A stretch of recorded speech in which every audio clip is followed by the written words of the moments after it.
नमस्कार। आज हमारे पास शॉशैंक रिडेम्पशन फिल्म पर आधारित एक लेख है। हाँ। और हम इस लेख के जरिए फिल्म के जो मुख्य संदेश है, हम्म, जैसे उम्मीद है, दोस्ती है, आज़ादी है, उनको समझने की कोशिश करेंगे। जी हाँ। तो चलिए इस लेख के साथ शॉशैंक रिडेम्पशन की दुनिया में थोड़ा और गहरा उतरते हैं। लेख इस बात पर जोर देता है कि कैसे जेल की सख्त दीवारों के अंदर भी हम्म, वो इंसानी जज्बात है वो जिंदा रहते हैं। बिल्कुल। ये लेख हमें दिखाता है कि फिल्म का नायक एंडी ड्यूफ्रेन कैसे बहुत मुश्किल हालात में जेल पहुंचता है और वहां उसे एक अलग ही दुनिया मिलती है। कठोर नियम है, अकेलापन है, एक लाचारी का एहसास है। हाँ। लेख असल में इस बात पर काफी जोर देता है कि कैसे वो पूरा माहौल ही इंसान की आत्मा को, उसके जज्बे को कुचलने के लिए बनाया है। और यहीं पर मुझे लगता है बात और दिलचस्प हो जाती है कि ऐसे माहौल में भी उसकी मुलाकात कुछ ऐसे लोगों से होती है जिनसे दोस्ती और शायद इंसानियत का सही मतलब सामने आता है। बिल्कुल। हाँ, और लेख इन रिश्तों को सिर्फ मुश्किल वक्त में एक सहारा नहीं मानता। अच्छा, तो फिर क्या कहता है लेख?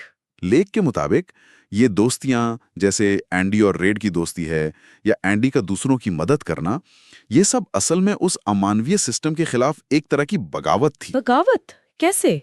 मतलब उस माहौल के खिलाफ जहां इंसान को सिर्फ एक नंबर की तरह देखा जाता है, वहां दोस्ती निभाना, किसी की मदद करना, ये अपनी इंसानियत को बचाए रखने की कोशिश थी। लेख इसे उम्मीद की एक बहुत छोटी पर मजबूत किरण की तरह दिखाता है। हम्म। तो दोस्ती अपने आप में उम्मीद का एक प्रतीक बन गई। और फिर वो बात आती है कि बाहरी दीवारें उतनी मजबूत नहीं होती जितना इंसान का अपना इरादा, उसका हौसला। इस बारे में लेख क्या कहता है? हाँ, ये लेख का एक बहुत अहम बिंदु है। देखिए, लेख कहता है कि शॉशैंक की असली लड़ाई वो पत्थर की दीवारों या लोहे की सलाखों से थी ही नहीं। तो फिर किससे थी? वो लड़ाई दिमाग और हौसले के स्तर पर थी। लेख खास तौर पर एंडी के वो सालों तक सुरंग खोदने का जो धीरज था, उसका जिक्र करता है, या फिर उसका जेल में वो लाइब्रेरी बनाने का जुनून। हाँ हाँ, बिल्कुल। ये सिर्फ काम नहीं थे, ये एक तरह से साबित करते थे कि उसका दिमाग, उसकी आत्मा वो अब भी आजाद है, चाहे उसका शरीर कैद में था। लेख इसे मानसिक स्वतंत्रता कहता है। मानसिक स्वतंत्रता, ये शब्द बहुत दिलचस्प है। तो मतलब जो बाहर की कैद है, उसके साथ साथ लेख एक और तरह के कैद की बात कर रहा है, जो शायद ज्यादा खतरनाक है। बिल्कुल, बिल्कुल सही। लेख का एक मुख्य तर्क यही है कि सबसे बड़ी जेल वो शॉशैंक वाली नहीं है, हम्म। बल्कि वो जेल है जो इंसान अपने अंदर बना लेता है। डर की जेल, हार मान लेने की सोच, या वो संस्थागत हो जाना, जैसे रेड के किरदार में दिखता है। हाँ, वो इंस्टीट्यूशनलाइज्ड वाली बात। जी, जब इंसान ये मान लेता है कि भाई हालात ऐसे ही हैं, मैं कुछ नहीं बदल सकता, तब वो असल में कैदी बन जाता है, चाहे वो जेल की दीवारों के बाहर ही क्यों ना हो। तो फिर इस लेख के हिसाब से सच्ची आजादी क्या हुई? क्या वो सिर्फ शॉशैंक से भाग निकलना था या कुछ और? लेख कहता है कि भागना तो उसका एक हिस्सा भर था, भौतिक रूप से निकल जाना। पर असली मुक्ति वो तब मिलती है जब इंसान अपने अंदर के डर, अपनी नाउम्मीदी, उस पर काबू पा लेता है। अच्छा। एंडी की असली आजादी सिर्फ भागने में नहीं थी, बल्कि इतने सालों तक उम्मीद को और अपनी पहचान को जिंदा रखने में थी।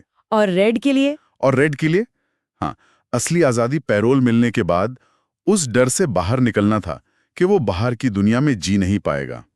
उस डर पर जीत पाना, लेख के अनुसार, वही आत्म मुक्ति है। तो कुल मिलाकर देखें तो ये लेख शॉशैंक रिडेम्पशन को सिर्फ एक जेल ब्रेक की कहानी नहीं मानता, नहीं, बिल्कुल नहीं। बल्कि ये इससे उम्मीद की, दोस्ती की ताकत की, और सबसे बढ़कर अपने अंदर की जो गुलामी है उससे लड़कर सच्ची आजादी पाने की एक गहरी, मतलब इंस्पिरेशनल कहानी के तौर पे देखता है। जी। लेख हमें एक तरह से याद दिलाता है कि हालात चाहे कितने भी मुश्किल क्यों ना हो, इंसान का जज्बा, उसकी सोचने की शक्ति उसे किसी भी कैद से बाहर निकाल सकती है। और यहीं पर शायद हमारे लिए सोचने वाली बात ये रह जाती है कि असल जिंदगी में हमारी अपनी वो कौन सी अनदेखी अंदरूनी जेलें हैं, शायद हमारे डर, हमारी आदतें, समाज का दबाव, जिनसे बाहर निकलना ही हमारी असली आज़ादी का रास्ता हो सकता है।